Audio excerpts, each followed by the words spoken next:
Okay, we're going to go over inequalities right now. If you feel like you've mastered multi-step equations, which was the lesson prior to this, then inequalities is going to be a piece of cake. If you feel like you needed a little bit more practice, but you did all the worksheets that was given under the multi-step equations, well, this is still going to be perfect because this is essentially the same thing and you're going to get more practice on that. If you feel like multi-step equations was still difficult, stop here and go relook at the video, or specifically make a Zoom session with me so that we could go over multi-step equations and improve your multi-step equations. So if you recall, multi-step equations was similar to this: equals x plus 4, whatever, right? We're going to solve this multi-step equation because this is no different from inequalities. But first things first, let's go over inequalities, like what it is, before we do any math. So inequalities was this right here. If you recall seeing this, you know what I'm talking about. It was the whole less than, greater than, or less than or equal to, greater than, equal to.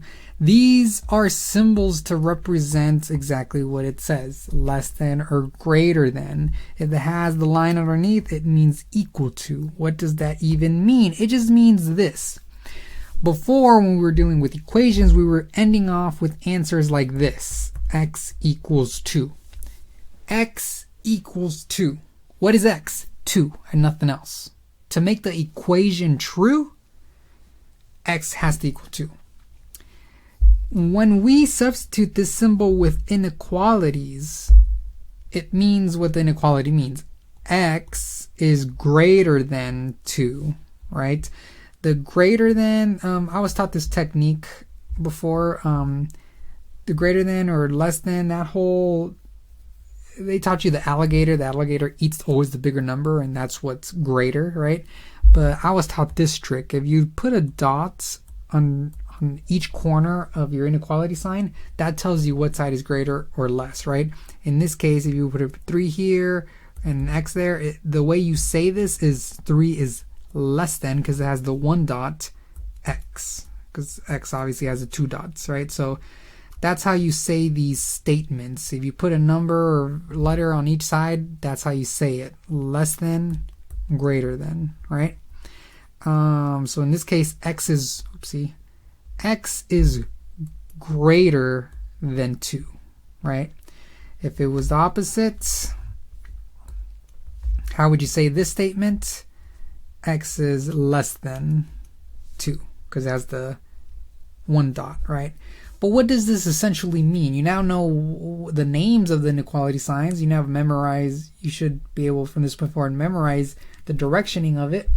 But what does it actually mean? It means exactly what it means. X, this unknown number, this unknown value, in this specific case, is any number less than 2. So think of any numbers less than 2. 1, right? So if I were to tell you to substitute that x with any number to make this inequality a true statement, you could substitute it with the 1. Or you could substitute it with a decimal, 1.9. 1.9 is 2, right? Is less than 2. It's really, really close to 2, but still less, right? It could be an infinite amount of numbers on the negative side. So it could be -3, -4, -500, right? And the negative side, any negative number you come up with is going to be less than 2, obviously, right? 0 is less than 2. Do you guys get it now? The inequalities are saying the value for x could be any number less than or greater than, depending on, you know, the symbol. It tells you what x can possibly be. So what does that mean? That means exactly what I just explained, but what does it mean in terms of any tricks or anything you got to be aware of? This is the equal to. So I was saying x could be any number less than 2, but let's say it was x is less than or equal to 2. If it had the little line underneath, or equal to, that means essentially x could be any number less than 2, obviously, like we just went over. 1, 1.5, 1.6, 1. Whatever, negative 6 million, it doesn't matter. Anything less than 2, it could be that. But with this specific symbol, it could be 2. This would still be a true statement. 2 isn't less than 2, right? But it is equal to 2. That makes sense, right? And that's what this symbol is representing, equal to 2. So when you see that, just know that the value for x can be that exact same number, but only if it has that little line underneath the inequality sign. So how does it look like on the GED? How does a question like this look like? Let's just say they gave you this as the question, which chances are it won't be. It'll be more like what I'm about to show you in a second. But let's just say, for example purposes, they give you this, and then they say A, B, C, D, and they tell you x can be 3, 2, 5, and 8. What is the answer in this specific case? It's obviously B, right? Students that don't know about the equals to sign, they usually look at this options and they're like, there's no answer. None of these numbers are less than 2. So the GED messed up. They put no answer, right? But no, because of the equals to, it actually is B. It could be 2. Alrighty, so now that you know essentially what inequalities is, oh wait, no, there's another thing you gotta know, is you could essentially say this backwards. X is less than 2, right? But it's the same thing as saying 2 is greater than x. Do you technically see that? 2 is greater than x is the same thing as saying x is less than 2. They're the exact same thing. Say it backwards. Let's look at this one here. X is less than or equal to 2. I forgot to say that, less than, my bad. Let me just erase that. Oh, man. So x is less than 2, right? It's the same as saying 2 is greater than x. They're the same thing. That's going to be important for what's to come. So my friends, now we get into how the GD is going to give it to you. So this is a multi-step equation, right? We could probably solve this easy peasy. Let's solve this quickly the way we solved it in the previous lesson. We split each side. We simplify each side. So in this case, I'm going to simplify here. We come up with that. Nothing to simplify in side B. And then we move like terms with each other. I'm going to move this 6 over here. I'm going to move this negative x. There's a 1x there. It's the same as there, right? Negative 1x. Cancel it over there. And I'm going to come out with 1x equals negative 2. And then we're technically done, right? Or you could, if you didn't notice, if you were to divide by 1, we end up with the same thing, negative 2. And that is your multi-step equation. My friends, you are going to do the exact same thing for inequalities. How are you going to solve an inequality? How will an inequality be given to you? It'll be given the exact same way as an equation, a multi-step equation, but instead of the equal sign, you'll be given a symbol, an inequality symbol. But you do the exact same thing. Just treat it as if it was an equal sign. You go to the sign. Step number 1, you split the world. Step number 2, you simplify each side. Boom, boom, boom. Just like before, you decide to move stuff accordingly to, it doesn't matter which one. And we end up getting there, and then our last step is to divide. Am I correct? You divide by 1, x, boom, boom, boom, and you found your inequality, right? That is what a question they're going to be asking you. There is no difference between inequalities and multi-step equations except for one difference. Step number 4, dividing. Here we were in step number 4 here, which was dividing the the polynomial side by the same number so we could leave the polynomial by itself. Am I correct? You're still going to do that, but there's something you got to be aware of.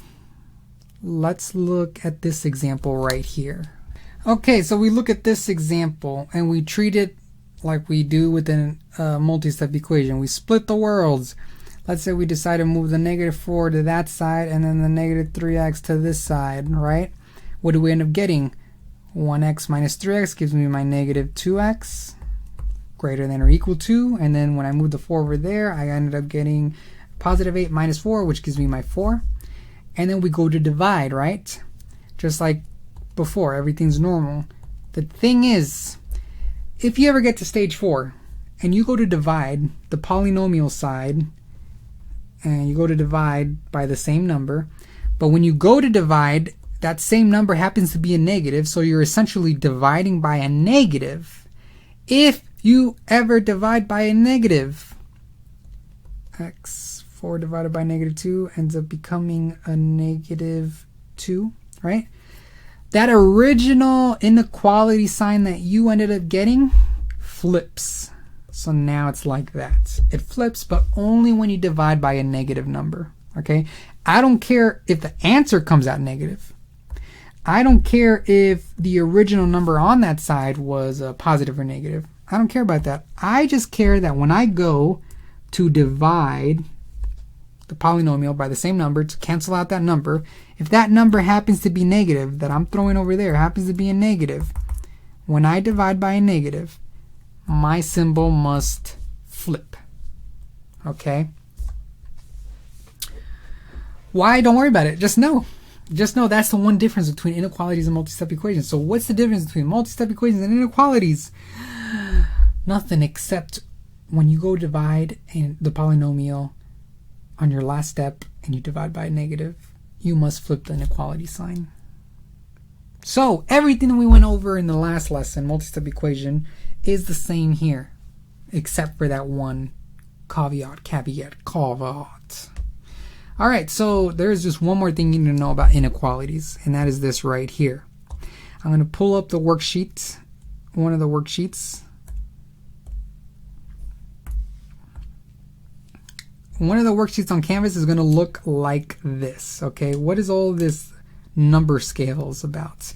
Well, the thing is, if we come here, this was our answer that we got, right, in the last example. If I were to draw